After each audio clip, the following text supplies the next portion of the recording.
Assalamualaikum warahmatullahi wabarakatuh. Di sini kami akan menjelaskan tentang sejarah pemikiran ekonomi Islam perspektif Imam Al-Ghazali. Sebelum itu, izinkan kami untuk memperkenalkan diri terlebih dahulu. Saya Ubaidillah Rahim. Saya Anissa Syarafina Felani. Dan saya Ervina Rosiana Anwar. Kami dari kelas ASD.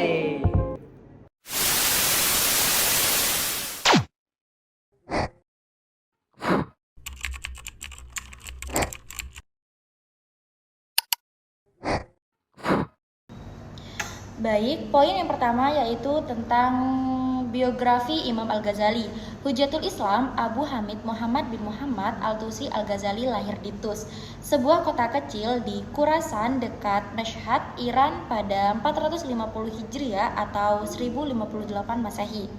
Ia adalah putra Muhammad bin Muhammad yang meninggal saat Al-Ghazali masih muda. Meninggalnya dalam perawatan seorang teman. Imam Al-Ghazali bersama dengan saudaranya Ahmad Al-Ghazali mendapatkan pendidikan awalnya dari seorang sufi saleh yang merupakan teman dekat ayahnya di kota Tus. Selanjutnya ia mempelajari Al-Quran, tata bahasa Arab, logika, teologi, dan hukum Islam di tahun-tahun awal usianya. Dia sangat luar biasa, dia siswa yang cerdas dan termotivasi. Tahun 470 Hijriah atau 1077 Masehi, Imam Al-Ghazali berangkat ke Nisapur dan mempelajari hukum dan subjek umum filsafat. Di sana, Madrasah Nizamiyah di bawah bimbingan gurunya yang terkenal, Imam Al-Haramain Al-Juwaini, tinggal di sana sampai kematiannya pada tahun 478 Hijriah atau 1085 Masehi. Selama tinggal di Madrasah Nizamiyah, Al-Ghazali terpelajar dan unggul dalam fikih Syafi'i, perbandingan hukum, dasar-dasar jurisprudensi, logika, dan filsafat. Imam Al-Ghazali banyak menyerap pengetahuan dari buku-buku Al-Juwaini seperti Al-Syamil dan Al-Irsyad yang ditiru dan dijadikan ilham oleh Al-Ghazali dalam mengarang buku-bukunya yang berjudul Al-Munqidh min Al-Dalal dan Tahafut Al-Falasifah. Ia diangkat menjadi pengajar madrasah Nizamiyah yang didirikan di Baghdad oleh Nizam Al-Mulk pada tahun 408 sampai 485 Hijriah. Perdana Menteri atau Wazir dari Saljuk. 579 karirnya sebagai pengajar di Nizamiyah tidak lama antara tahun 484 Hijriah sampai 488 Hijriah. 580 kemudian, Al-Ghazali memutuskan untuk menuntut ilmu selama 10 tahun berikutnya berturut-turut, di antaranya di Damaskus, Yerusalem, Hebron, Hijaz atau Mekah dan Madinah, Irak dan Mesir.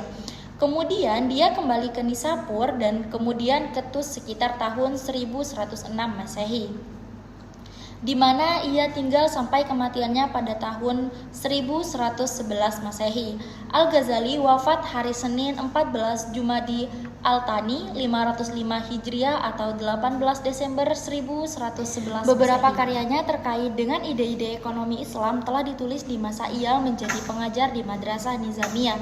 Di antaranya adalah Syifa Al-Ghalil fi Al-Qiyas. Karyanya dalam usul fikih ini memperkenalkan ide-ide awal tentang maslahat manusia yang harus dijaga, yaitu agama, jiwa, akal, keturunan, dan harta.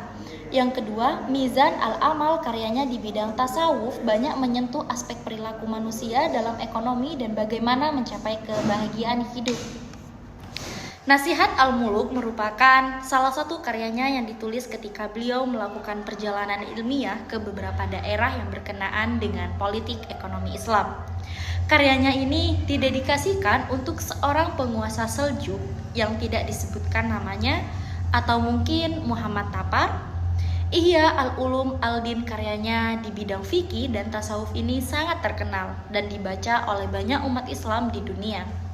Hal ini juga membahas tentang seluruh aspek kehidupan manusia menurut syariat Islam. Secara umum, pemikiran ekonomi Imam Al-Ghazali didasarkan pada pendekatan tasawuf karena pada masa itu, orang-orang kaya berkuasa syarat, prestis sehingga sulit menerima fikih dan filosofis.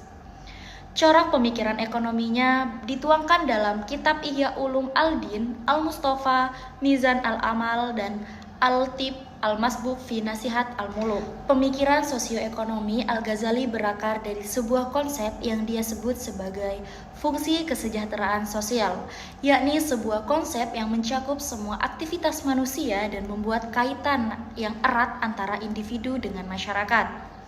Fungsi kesejahteraan ini sulit diruntuhkan dan telah dirindukan oleh para ekonomi kontemporer.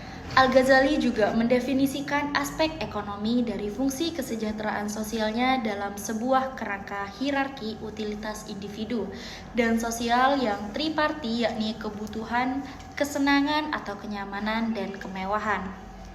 Hierarki tersebut merupakan sebuah klasifikasi peninggalan tradisi Aristotelian yang disebut sebagai kebutuhan ordinal, yang terdiri dari kebutuhan dasar, kebutuhan terhadap barang-barang eksternal, dan kebutuhan terhadap barang-barang psikis.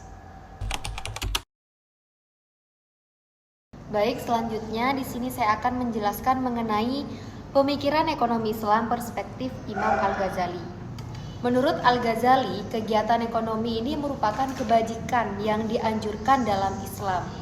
Beliau membagi manusia dalam 3 kategori. Nah, kategori yang pertama, orang yang mementingkan kehidupan duniawi. Orang tersebut digolongkan orang yang akan celaka. Golongan yang kedua, orang yang mementingkan tujuan akhirat daripada tujuan duniawi. Orang tersebut digolongkan sebagai orang yang beruntung. Untuk golongan yang ketiga, yaitu orang yang kegiatan duniawinya sejalan dengan tujuan-tujuan akhirat. Al-Ghazali menegaskan bahwa aktivitas ekonomi harus dilakukan secara efisien, karena hal tersebut merupakan bagian dari pemenuhan tugas keagamaan dari seseorang. Beliau juga mengidentifikasi 3 alasan mengapa seseorang harus melakukan aktivitas-aktivitas ekonomi. Nah, untuk alasan yang pertama yaitu untuk mencakup kebutuhan hidup yang bersangkutan. Alasan yang kedua untuk mensejahterakan keluarga, dan alasan yang terakhir yaitu untuk membantu orang lain yang membutuhkan. Manusia dipandang sebagai maximizer atau selalu ingin lebih. Al-Ghazali juga tidak hanya menyadari keinginan manusia untuk mengumpulkan kekayaan, tetapi juga kebutuhannya untuk persiapan di masa yang akan datang. Namun demikian, beliau juga memperingatkan bahwa jika semangat selalu ingin lebih, ingin menjurus kepada keserakahan dan pengejaran nafsu pribadi, maka hal tersebut pantas untuk dikutuk. Dan dalam hal ini, beliau juga memandang kekayaan sebagian ujian terbesar bagi manusia. Nah, untuk lebih detailnya, Imam Al-Ghazali juga menyatakan bahwa pendapatan dan kekayaan seseorang itu juga berasal dari 3 sumber. Sumber yang pertama yaitu melalui pendapatan tenaga individual, dan sumber yang kedua melalui laba perdagangan, dan sumber yang terakhir yaitu pendapatan karena nasib baik. Namun, hal tersebut Imam Al-Ghazali juga menyatakan bahwa berbagai sumber pendapatan tersebut harus diperoleh secara sah dan tidak melanggar hukum agama. Bagi Al-Ghazali, aktivitas ekonomi ini tidak dapat dipisahkan dari nilai-nilai spiritual. Beliau juga menekankan bahwa tujuan ekonomi adalah untuk mencapai ridho Allah dan kemaslahatan umat. Nah, setiap tindakan ekonomi itu harus didasarkan pada niat yang benar, yaitu untuk mendukung kehidupan yang layak dan mendekatkan diri kepada Allah Subhanahu wa taala. Aktivitas ekonomi yang dilakukan dengan niat buruk seperti untuk kesombongan atau keserakahan, hal tersebut dianggap tidak berkah meskipun menghasilkan keuntungan yang besar. Imam Al-Ghazali memberikan kritik tajam terhadap kecenderungan materialisme yang berlebihan. Beliau memandang bahwa cinta dunia yang berlebihan adalah salah satu penyebab utama kemerosotan moral. Kekayaan duniawi seharusnya digunakan sebagai sarana untuk berbuat baik dan membantu orang lain, bukan untuk kesenangan pribadi semata. Menurutnya, keserakahan terhadap harta dapat menciptakan ketidakseimbangan sosial dan menjauhkan manusia dari nilai-nilai ilahiyah.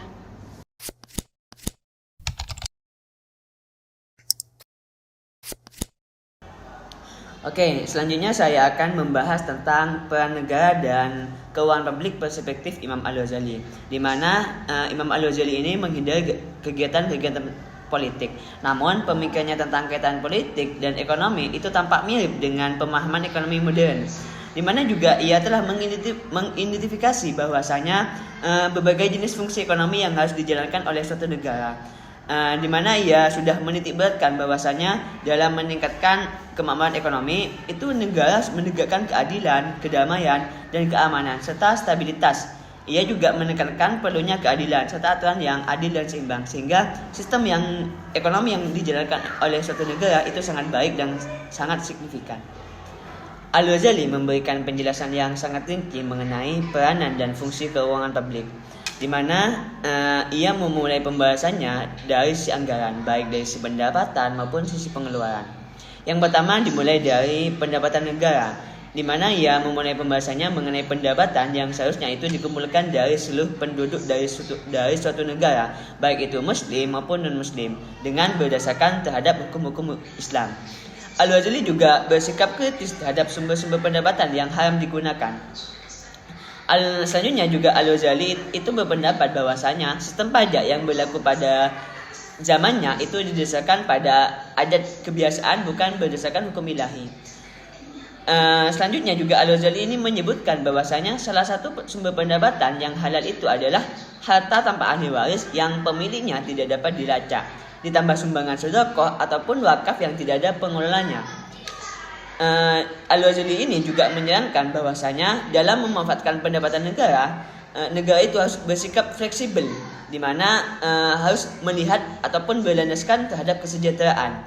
Ia juga mengusulkan bahwasanya jika pengelolaan publik dapat memberikan kebaikan sosial yang sangat banyak ataupun yang sangat maksimal, maka penguasa dapat memungut pajak yang baru.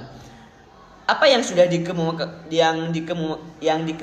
Al-Ghazali ini merupakan cikal bakal dari apa yang sekarang disebut sebagai analisis biaya manfaat, yakni pajak dapat dipungut untuk menghindari kerugian yang sangat besar di masa yang akan datang. Di samping itu juga Al-Ghazali memberikan pemikiran tentang hal-hal yang berkaitan dengan pajak, seperti administrasi pajak dan pembagian beban di antara para pembayar pajak, seperti itu. Imam Al-Ghazali mengizinkan adanya utang publik jika memungkinkan untuk menjamin pembayaran kembali dari pendapatan di masa yang akan datang. Pada masa kini, contoh utang seperti itu merupakan contoh dari revenue bonds, yang mana hal itu digunakan secara luas oleh pemerintah pusat dan lokal di Amerika Serikat.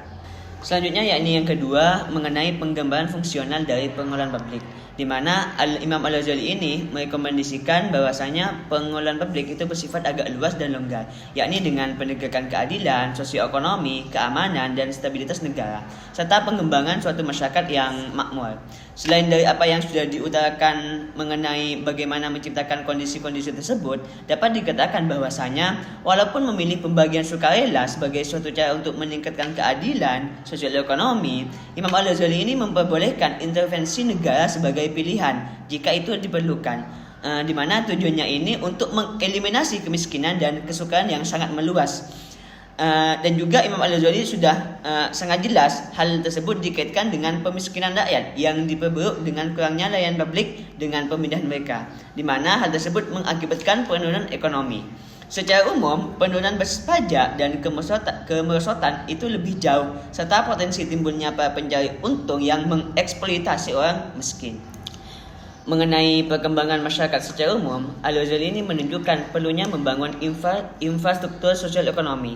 Di samping itu, Imam Al-Ghazali juga menekankan kejujuran dan efisiensi dalam urusan di sektor publik. Ia memandang bahwasanya perbendaharaan publik sebagai amanat yang dipegang oleh penguasa, di mana penguasa itu tidak boleh mempunyai sifat ataupun sikap yang sangat boros. Dari penjelasan sebelumnya dapat kita simpulkan bahwasanya ekonomi perspektif Imam Al-Ghazali ini merupakan bahwasanya suatu negara itu harus dalam menjalankan sistem ekonominya itu harus menegakkan keadilan, kedamaian, stabilitas, supaya nantinya ini bertujuan untuk mensejahterakan ekonomi yang sudah ada di suatu negara ataupun ekonomi terhadap masyarakat. Terakhir dari saya, yakni ada sebuah statement dari Imam Al-Ghazali mengenai lingkungan sosial yang stabil dan aman, di mana ia menjelaskan bahwasanya bila mana sultan ataupun penguasa mempunyai sifat yang sangat opresif, maka ketidakamanan akan muncul. Dan bagaimana dengan makmurnya masyarakat? Maka hal itu tidak akan pernah menyenangkan warga negara bila tidak diiringi dengan keamanan. Akan tetapi sebaliknya, jika ada kemakmuran walaupun itu sedikit yang diiringi dengan keamanan, maka suatu negara itu dapat menyenangkan warga negaranya. Seperti itu.